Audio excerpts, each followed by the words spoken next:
Bienvenido a un nuevo episodio del podcast para opositar. Bienvenidos. Hoy nos metemos de lleno en un tema esencial para quienes preparan las oposiciones de administrativos de la Seguridad Social. Vamos a hablar del convenio especial y de las situaciones asimiladas al alta. Analizaremos la normativa clave, lo más importante para el examen. Efectivamente, son dos figuras, muy relevantes.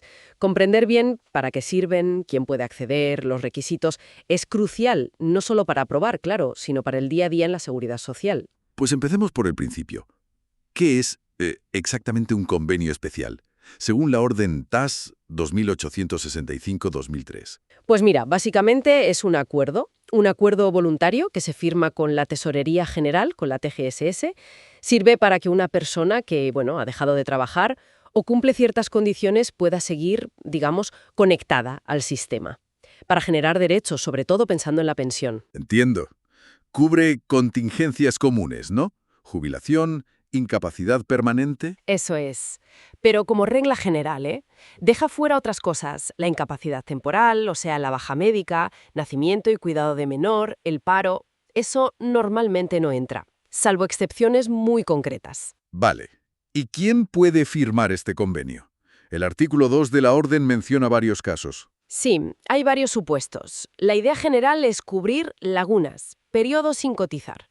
Por ejemplo, alguien que causa baja en un régimen, como el general, y no empieza a trabajar en otro, o no inmediatamente. Ajá. También trabajadores mayores de 65 con muchos años cotizados, más de 35, que siguen trabajando bajo ciertas condiciones.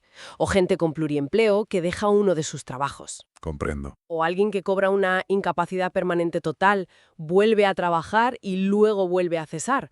O muy típico, quienes agotan la prestación por desempleo o el subsidio. Esos son, los más habituales. Mencionas un caso que, de hecho, ha sido pregunta de examen. En la convocatoria A2 de 2019, si no recuerdo mal. Sí.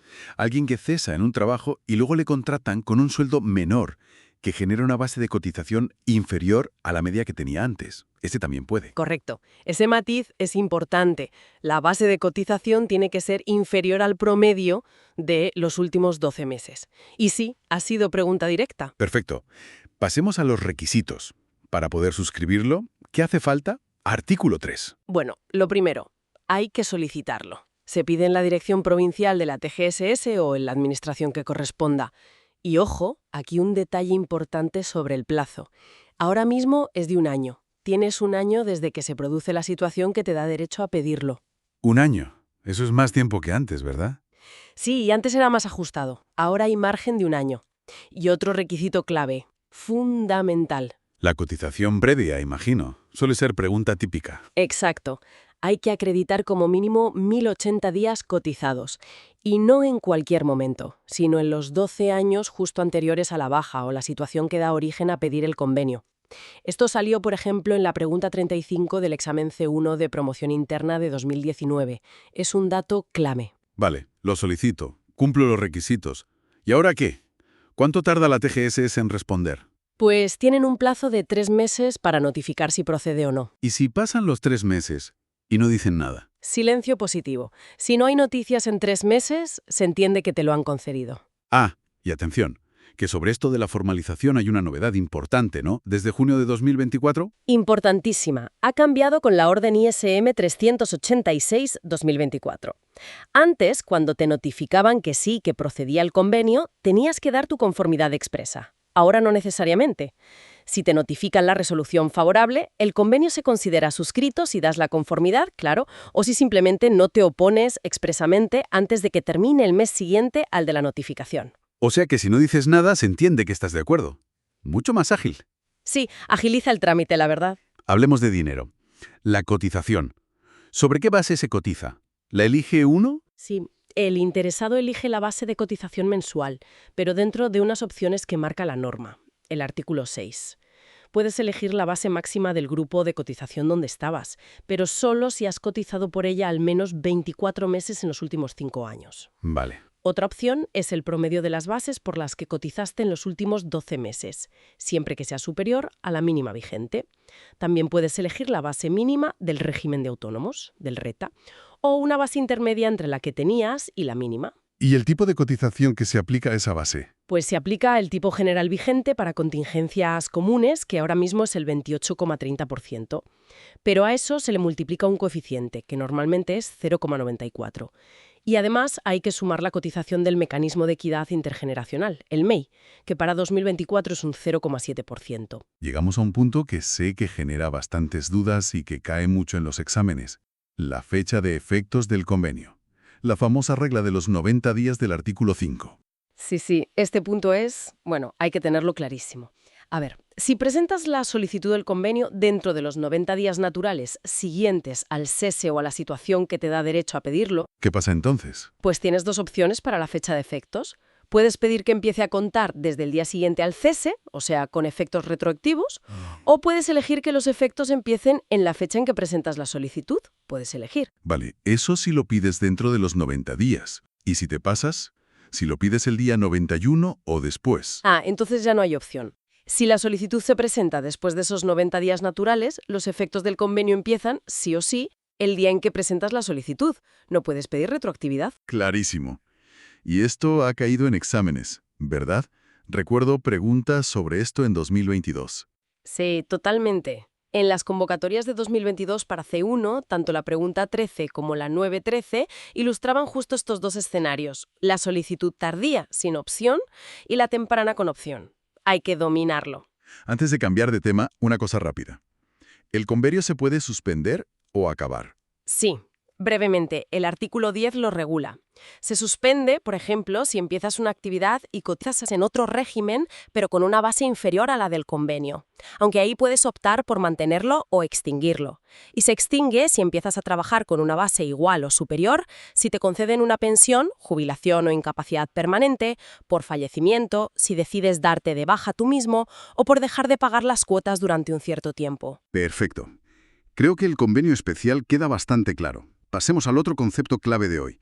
Las situaciones asimiladas al alta. ¿Qué son exactamente? Pues son situaciones recogidas sobre todo en el artículo 165 de la Ley General de la Seguridad Social, en las que una persona, aunque no esté trabajando en ese momento, la ley la considera en una situación parecida a estar de alta. ¿Y para qué sirve eso? Pues para poder acceder a ciertas prestaciones, para que no pierdas el derecho a ellas por el hecho de no estar trabajando activamente en ese instante. Vale. ¿Y cuáles son las más importantes? Las que sí o sí hay que saber para el examen. La número 1, sin duda, es la situación legal de desempleo total mientras estás cobrando la prestación contributiva. El paro contributivo, vamos, eso es asimilado al alta. Esa es la clásica. ¿Alguna más? Sí, hay otras también muy comunes, el periodo de vacaciones pagadas pero que no has disfrutado cuando te cesan, la excedencia forzosa para cargo público, si la empresa te traslada al extranjero, también, ojo, suscribir un convenio especial, lo que acabamos de ver, es una situación asimilada al alta.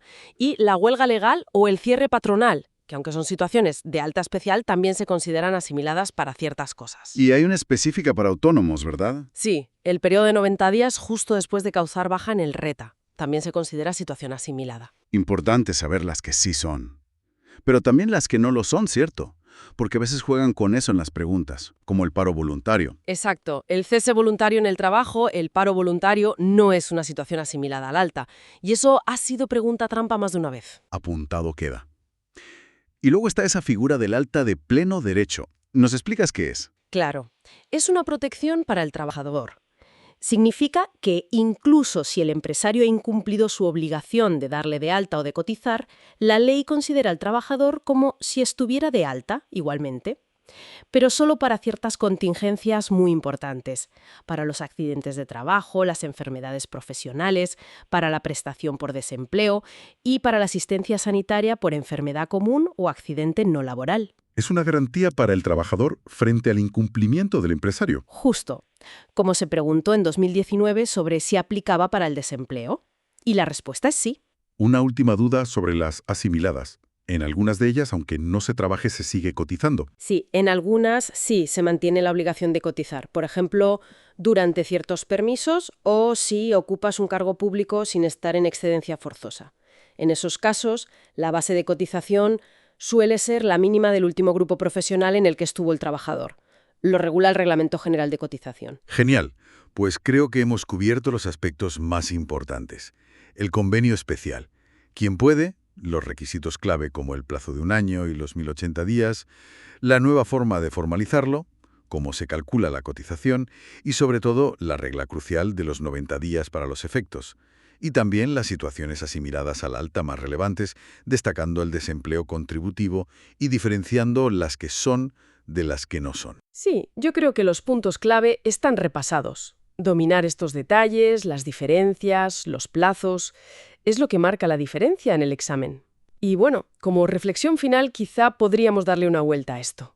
Viendo cómo cambia el trabajo, las nuevas formas de empleo, el teletrabajo, los autónomos, ¿cómo crees que podrían o deberían evolucionar estas figuras, el convenio especial o las situaciones asimiladas, para ajustarse mejor a la realidad laboral que viene? Es una pregunta muy interesante, desde luego. Da para pensar en futuras adaptaciones de la normativa. Por hoy, esperamos que este análisis haya sido útil para la preparación. Muchísimo ánimo con el estudio. El podcast para opositar.